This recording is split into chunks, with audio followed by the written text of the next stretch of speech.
Okay, this is part 4 of Art of the Belle Epoch, the beautiful age, the golden age of Europe. And the point of it was just to show how extraordinary the painting was from the 1800s. Because everybody thinks, oh, the Renaissance was the greatest painting, the Italian Renaissance in particular, in the 1400s and 1500s. But rather, the painting in the 1800s was extraordinary. And the Golden Age especially is thought to be from about 1872 to 1914. World War I sort of put an end to that. Martin Luther sort of destroyed the Italian Renaissance, okay, and the Reformation, the Protestant Reformation. And then World War I sort of destroyed the Golden Age of Europe. And World War I was sort of like a suicide attempt by Europe. It was incredibly stupid. All the Christians killing each other like a bunch of morons. Okay, so anyway, here's the first painting. So what ties the theme together for today, part 4 of Belle Epoch, is we're going to show paintings made in the 1800s about the ancient Greeks. And where this is relevant is that the Europeans and the Americans of the 1800s, they had a very strong sense of being educated about the ancient Greeks and the ancient Romans. And everybody who wants to be well educated should study the ancient Greeks and the ancient Romans. They're very extraordinary. And we're going to talk about the ancient Greeks today. The ancient Greeks mostly for things that are good, for ideas about freedom and righteousness and beauty and creativity and poetry and art and all that. They're magnificent. So we're starting out here with a painting of Prometheus Bound. This painting is by Thomas Cole. He's an American artist, and he's more of a landscape artist than a portrait painter, so that he makes the person kind of small. But there's Prometheus, and that theme echoes into the modern age, whereby when a person does great good things, they get punished. And that's kind of how our age is screwed up as well. If you're doing great things in medicine, you're afraid Big Pharma is going to kill you. If you're doing great things in nutrition, you're afraid big food is going to kill you. Okay, if you're doing great things for helping people, you're afraid, some of the political types are going to come after you. So we live kind of in an unfortunate age where the big dollars don't want good things for the proles. So the proles, have to tread softly a little bit, let's say. So here's more of a close-up picture of Prometheus. Hercules eventually came and saved Prometheus. Prometheus had been punished by Zeus because he had the nerve to steal fire from Mount Olympus and give it to the people. Okay, so Zeus punished him by chaining him to a rock, and then every day a vulture, a symbol of Zeus, would come and eat his liver. Luckily, the liver can regenerate, but that's what happened. And then Hercules saved him by shooting the eagle with an arrow. Okay, a painting by Carl Bloch, the great artist of the 1800s. We're going to see a lot of paintings by him. And then here's a painting I really like. It's called Sadak in Search of the Waters of Forgetting, but there's more to this painting than that. So here's Sadak climbing up the hills, up to his destiny, his quest. This can also be seen to represent Prometheus climbing up Mount Olympus to steal fire from Zeus to give it to the humans. Okay, and I just like this painting in general. The idea of the struggle, the effort it takes to improve oneself towards achieving a goal. It's a beautiful painting. John Martin was a great artist, great English artist. Okay, now here is a painting called After the Flood, as Deucalion holds up his wife. So the story of the flood is not just unique to the Christians and the Bible. Okay, the story of the flood is relatively generic to a lot of ancient cultures, suggesting it's true. Mesopotamia, between the rivers. There's flood stories from all these different places, okay, including the ancient Greeks, suggesting, again, that something really happened, like there really was a flood, okay? And there's a lot of interesting things that fit the Bible when you look at them more closely. And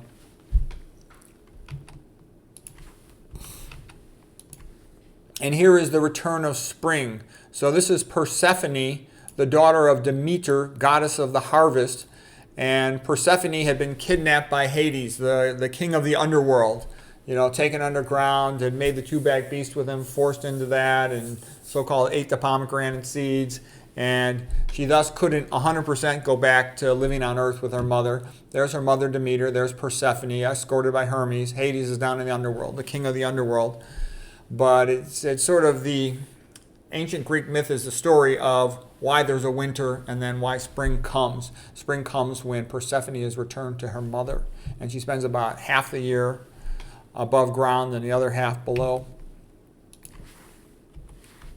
Here's the painting of Echo and Narcissus. So Echo had been punished because she had been hiding a secret of where Zeus was frolicking with one of her nymph friends. Okay? And when Hera, Zeus's wife, came by to find out where was Zeus, she sort of BS'd Hera and distracted her with some chit-chat. So Hera said, "You little chit-chatting liar," and she came back and she punished Echo and would no longer allow her to be such a little gossip big mouth and only allowed her to echo what other people would say. So she then fell in love with the handsome young man Narcissus. And Narcissus had fallen in love with his own reflection in the water. And so I joke that that's one of the side effects of the vegan diet is the person who follows it often becomes so good looking and ages so well, they become too good looking for their spouse. That's one of the dangers of it, okay? But anyway, this is Echo and Narcissus. She could only echo what the other person said. And when you start reading and studying Greek myth, it's very enjoyable. Plus, you'll be amazed at how often it provides useful metaphors for situations in our own life. So here is the sculptor, okay, Pygmalion making his statue Galatea, and he falls in love with her.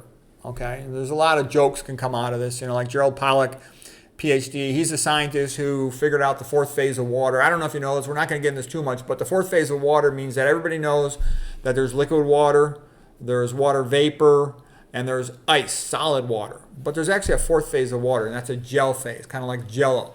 And if you think about it, if somebody's cut, if somebody's stabbed and they bleed blood, red stuff. Okay, they don't bleed water. But if we're 60% water, how come you don't leak water? And the reason is the water's in a gel phase. Okay, and you can say, well, give me an example of that. I never heard that before. Well, crack an egg. What does it look like? It looks like a gel. Okay. There's a lot more to it than that. It's actually a very interesting subject, the fourth phase of water, but we'll get into some other time. You can watch his videos. There's a whole bunch of YouTube videos about him on YouTube, Gerald Pollack, and the fourth phase of water. This painting by Jean-Léon Gérôme. He is a really good artist of classical subjects. Okay, here is Icarus, lament for Icarus after his fall. Him and his father Daedalus had escaped out of the maze, by building wings for themselves, but he flew too close to the sun and part of the wax on his wings melted and he crashed down. And so the beautiful nymphs are, mourning for him. Beautiful painting, isn't it? Here is the story of the sword of Damocles. And Dr. Caldwell Esselstyn used to like to talk about this. He says, until you go low-fat vegan, you've always got the sword of Damocles hanging over your head that you could have a myocardial infarction. But once you go low-fat vegan, you don't ever have cardiovascular events. Isn't that nice? And the reason that's so great is not only do you avoid cardiovascular events, you avoid congestive heart failure, you avoid going into atrial fibrillation. I've talked about atrial fibrillation, how that's kind of scary. A person can be like pulled down underground, like being yanked by the Morlocks. Healthy one day, sick the next. So why not just keep your coronaries clean? Low-fat, vegan, no oil. Okay, now here's a painting of Theseus fighting a centaur by Antonio Canova. And what I'm getting at here is, look at the theme here. He's going to beat the shit out of a centaur. Okay, what I'm trying to say is the Greeks were macho. They were masculine. People sometimes try to play that down. No. Their biggest hero was Hercules. Okay, Hercules, who could fight. And they were very proud of themselves for having fought off the Persians, okay? There was the Persian War, then later on there was a Peloponnesian War. So the Persian War was good. They were fighting to defend Greece, and Athens and Sparta unified, okay? But the Peloponnesian War later was stupid, where they were fighting themselves, okay? But the point I want to make is this was sort of the mentality of the ancient Greeks. Don't mess with me, I'll kick your butt, okay? They were tough. They were proud. Okay, the more you study them, the more you will like them. Yes, they did do some bad things. Everybody sometimes does some bad things, but the good things the ancient Greeks did 1,000 times, 1,000,000 times outweigh the bad things they did. Okay, here's another story from the ancient Greeks. This Thetis, the sea nymph, the mother, dipped her child Achilles into the water, the river Styx, and it made him, immortal except for one weak spot, his heel, and that is the Achilles heel, the weakness of a person, of a thing. With the upcoming war, between the Greeks and the Trojans, she had heard the prophecy that her son Achilles was going to die, and she begged Zeus to spare him. Achilles was given a choice.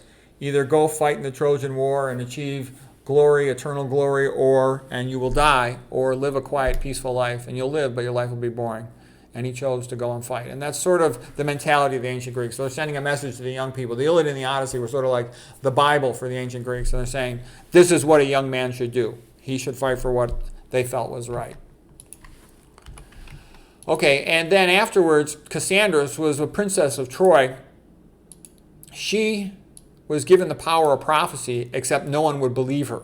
Because Apollo would want to seduce her. She wouldn't let Apollo seduce her, so he punished her in a sense by giving her the ability to prophesy, but not to be believed. So it was very frustrating for her. She's pulling her hair out. She said that Paris should not steal Helen of Troy from Menelaus, the king of Sparta. She said the Trojans should not allow the Trojan horse into Troy. No one believed her, and they paid a terrible price for it. And then she was sort of taken as a mistress to Agamemnon, okay, and that led to more problems too. Okay, so here is the Trojan horse and brought inside the walls of Troy foolishly, and then at night the Greek soldiers came out, opened up the gates. They had pretended to leave, but the other Greek soldiers came back from their boats and they sacked Troy, and it was a big disaster for Troy. So that's what they say, beware of Greeks bearing gifts.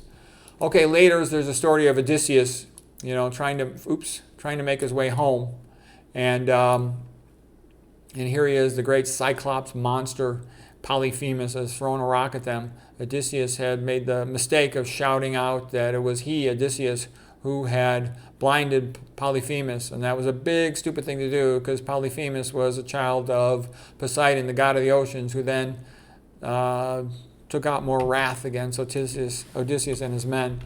Okay, here's Odysseus going by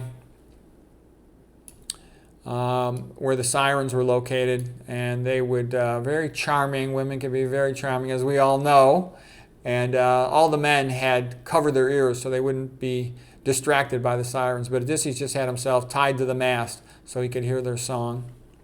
Another painting by Herbert Draper. He's the one who painted that one of Icarus. Later on, Odysseus ended up near another island, and Nausicaa was sort of the daughter of the king, and she gave him some clothes. He didn't have any clothes. He was hiding in the bushes while she was out with her friends. Okay. Later on, she married his son Telemachus. Okay. So the story of Odysseus coming back home is actually kind of interesting. I liked the wanderings of Odysseus better than I liked the Trojan War. For me, the Trojan War was a little bit boring. Fight, okay? Achilles fighting Hector, okay? But Odysseus and all the little things he has to navigate to make his way home is a little more entertaining. It's a great story. Odysseus kisses the ground upon returning to his native land, and there's Athena looking on over him. Okay. All right, Penelope and his suitors. Okay, so the suitors, while Odysseus was gone for a long time, 20 years, 10 years for the Trojan War, another 10 years for his wanderings to get back, they were all trying to seduce her and get her to marry them so they could take over the kingdom of Ithaca. And she wanted no part of them. She was a good, loyal wife. So you want to look at how the ideal woman should behave in the mind of a man. It's like Penelope. And this was the ancient bed of Odysseus and Penelope, built around an olive tree. So an olive tree is pretty, it's as ingrained in Greek history as anything could be.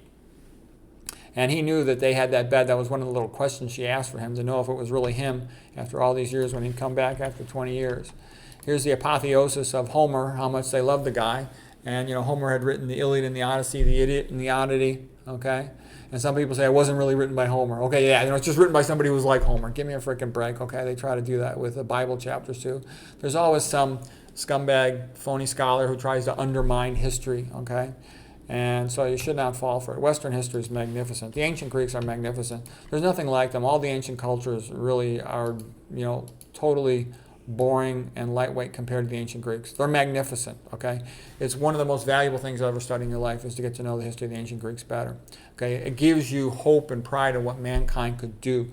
Now, Clytemnestra is sort of the prototype of the evil wife. Now, don't get me wrong, she had good reason to be pissed off at Agamemnon. He had sacrificed their daughter to get the winds, Iphigenia. That's one version of what had happened to Iphigenia. There's actually another version too, but that's one version of it, and that pissed her off, okay? She was pissed off at him for having a mistress in Cassandra, okay? But she killed Agamemnon. She tricked him and killed him when he came back. And then that led to the next tit for tat, whereby the son of Agamemnon and Clytemnestra revenged himself upon her, and then her ghost called out the Furies who came after Orestes, and that later on led to the legal court system in Athens, on the Acropolis, so they could handle disputes without having endless tit for tats like this, an eye for an eye, a tooth for a tooth. And this is by William Bouguereau, a great French artist of the 1800s. All these paintings are artists for the 1800s. That's sort of what ties them together in the theme of the Greeks. Okay, here's one, the oracle, the oracle of Delphi, predicting the future. Okay, and Apollo ran the oracle. All right, here's a statue of the three Graces. And by the way, the Greeks were great at statuary. They were magnificent at it. And the Romans just copied them. And Michelangelo, learned from the Greeks. Okay, they were magnificent. And sort of the sense of life and beauty and elegance and detail, you could just see they were a superior civilization. All the other cultures that made statues, they're kind of like pieces of crap. Look like a kid could do them. These were much more sophisticated. And there's a lot of great ancient Greek sculptures. Okay. The Graces, female beauty and charm and whatnot. And here's the Muses, okay? This muse doesn't look too happy. It's probably the artist's wife, and she's pissed off for having to pose so long, okay? They both look a little annoyed. But anyway, here's the Muse of literature and the Muse of music, okay? And again, you see the magnificent Greek buildings in the background hinting at the Acropolis, okay? And, more of the Greek stories, sort of Theseus was sort of the great hero of Athens, and he was a more intellectual hero, characteristic of Athens, rather than for the rest of Greece. They sort of favored a brute like Hercules. Okay, so here is Oedipus at Colonus. He's blinded. His daughter Antigone is staying with him. Theseus was nice to him, let him stay in Athens. And that was sort of showing the right thing to do, forgiveness. Because, Oedipus didn't do what he did on purpose. He was confused, okay? He was a victim of his fate. Okay, and here's a story of Antigone where her brothers had been feuding, okay? And this was over the kingdom of Thebes. And the new ruler of Thebes, Creon, had declared that one of her brothers was sort of a traitor to Thebes and that he should be not given a burial and left to the dogs. And she refused to allow that to happen, and she gave him a ceremonial burial. And she was imprisoned for that and sentenced to death. The son of Creon the king was in love with her, okay? And he said, "You knew the rule. Why did you defy me?" And she said, "Because the laws of God are above the laws of men. The laws of heaven are not of today nor yesterday, but for all time." And King Creon was a fool. He ignored the words of Antigone. She was right. He should have forgiven her, but he didn't. And then because of that, his own son, who loved her, was engaged to her, committed suicide. Because she lost her son, his wife committed suicide, and Antigone was killed too. And it was so stupid. The whole thing was stupid, and it just shows you that he's a bad ruler, okay? He should have forgiven Antigone and given the proper burial to, Polynices, okay? This painting is by Sebastian Norblin. So this is one of the all-time great moral theater plays of the ancient Greeks. They were magnificent. There's a whole bunch of magnificent plays for the ancient Greeks, but that's one of the all-time great tragedies, the story of Antigone.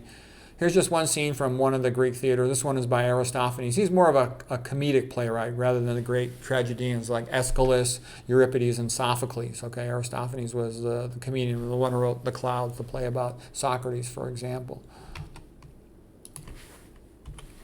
Okay, here's one example of a Greek theater, the way it was built in the hills for better acoustics. But, the aristocratic men, they all would attend these, and they had a lot of aristocrats. Yeah, they did also have slavery. All ancient cultures had some slavery.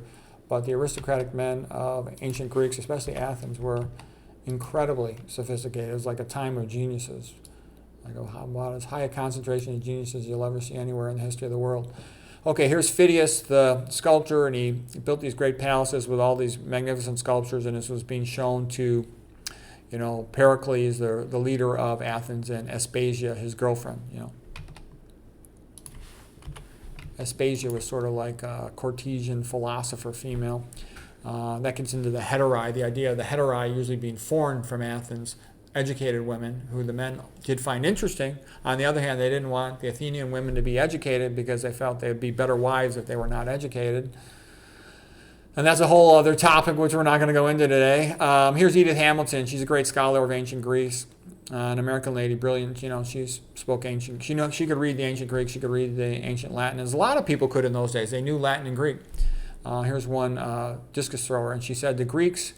There's a Roman copy of the ancient Greek statue. She said the Greeks played. They had Olympic games. They had sporting contests. She said the Romans did not play. A lot of people think the ancient Greeks and ancient Romans were a lot like each other. No, they were not. The ancient Greeks were 1,000 times better than the ancient Romans. The ancient Romans were kind of brutal, kind of collectivist. The emperor had total power over everyone. There was no discussion. The emperor, whatever the emperor said, would go. And the Romans had several phases. They originally had a monarchy, then they had a republic, which was their sort of high point. They had an early kind of a golden age when they first empire through Augustus, who was really in some things he continued from the republic, but the more it became just an empire ruled by an emperor, they started to go downhill as they had total power and they abused it. So here's what she has to say, Edith Hamilton. The Greeks played. They had Olympic Games. The Romans did not play. A gladiator fight meant death. Gladiator fights were not play. And that's kind of like how sick the crowd is to want to see that. Okay, here's a sick child brought to the temple of Asclepius. Asclepius was sort of the ancient Greek healer. Later on, of course, we know about Hippocrates. We know about the centaur before Asclepius, who actually helped educate Asclepius, was Chiron. And he had his own wounds that he had to heal. And there was the idea of the healer as somebody who's had their own problems. And in learning to get over their own problems, they become better healers. And there's a lot of truth in that. Like Dr. McDougall had a stroke, when he's just a young man. All right. I was fat when I was young, and my parents were sick, and that motivated me to start learning stuff outside of conventional medicine, because conventional medicine was not able to help myself, my father, or my mother, so I knew I had to learn something else if there was anything that could be learned. Okay, here's a beautiful painting of the Pythagoreans. Pythagoras was a genius of the ancient Greeks, and he recommended everybody eat a vegan diet. It was called the Pythagorean diet. He figured out the octave scale on the harp, and so the Pythagoreans were good at mathematics, were good at music. They loved to celebrate the sunrise. So kind of a nice life, getting out in the sun, making music with friends. It's happy, and it doesn't cost a lot of money. Dream of Arcadia, sort of the prototype vision in one's mind's eye of pastoral paradise for the ancient Greeks. The ancient Greek architecture, we love it. It's so beautiful, and sort of an ancient Greek landscape, okay? Taken from a Grecian urn poem, the phrase Arcadia, an ancient Greek pastoral paradise. The city on a hill is another thing we'll see there from the ancient Greeks. And there's a great sense of optimism and hope and belief in progress for humans.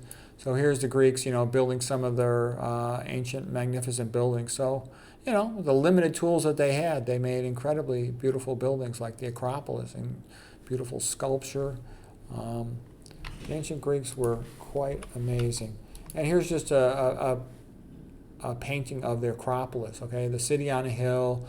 There's a goddess Athena of the city. There's a Parthenon.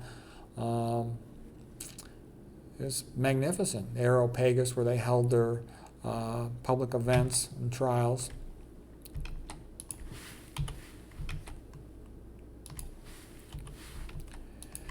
This is Aspasia, the girlfriend of Pericles, the leader of ancient Greece. And the hill is next to the sea, next to the Acropolis for Semele, okay? Again, it's just sort of elegant and beautiful. Here's a conversation between Pericles and Socrates and Aspasia. So Aspasia is a girlfriend of Pericles. She herself was a pretty educated, smart lady and a philosopher. Okay, and now here is when Socrates finds his student Alcibiades with the heterae. They're the educated courtesans, often foreign-born.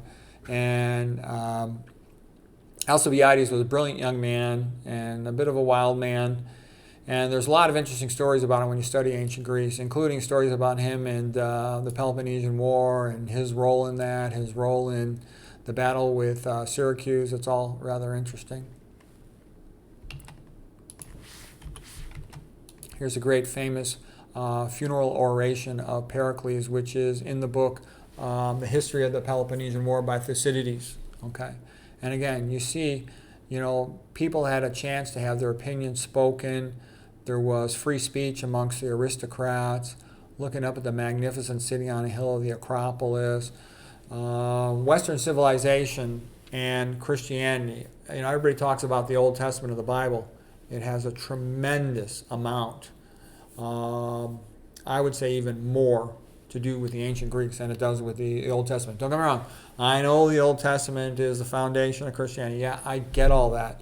But culturally, I'm telling you, there's a lot of stuff when you start looking at it, there's a tremendous amount of stuff that comes out of ancient Greeks, the theater, the plays, the philosophy, the Republic of Plato, okay? Platonism, Aristotelianism, okay? These are foundational elements. Aristotelianism led especially to the Catholic Church and everything Catholic, versus Platonism to Augustinian views led a lot to what we now call Protestant version of Christian religion. Okay, here's just the cover of one book of the History of the Peloponnesian War by Thucydides. Okay, and Thucydides said, "My work is not designed, for popularity of the hour. It is to, stand for all time." Okay, and there's better versions of translation of this quote, but the point is still made.